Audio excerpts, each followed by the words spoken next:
মা কি নাম তোমার? মিস্টার জান ফারহানা।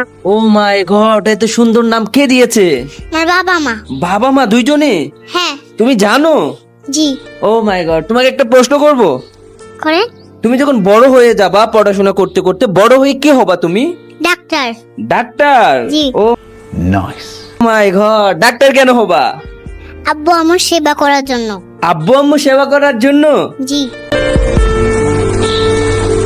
শুধু কি আব্বু আম্মু সেবা করবা নাকি আর অন্য লোকেরও করবা? সবার করব। সবার করব। এটা গল্পকার দেখো লিখছে। মাই গড। আচ্ছা তোমাকে একটা প্রশ্ন করব।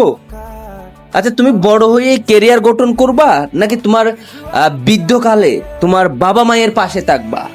বাবা মায়ের পাশে থাকব। ও মাই গড, এটা কি সোনাই মডানো একটা বাক্স নিয়ে বসে আছি আমি? না। না, এটা সোনাই মডানো বাক্স না। না। কে এটা? আমার পাশে কে? মিস্টার জান ফারহানা। ও এটাই তো একটা সোনাই মডানো বাক্স। এগিয়ে দে, এগিয়ে দে, দু এক পা এগিয়ে। তুমি জানো? না। জানো না? আজকে থেকে কমেন্টে কি বলবে জানো? মাহিন সোনার একটা বাক্স নিয়ে বসে আছে।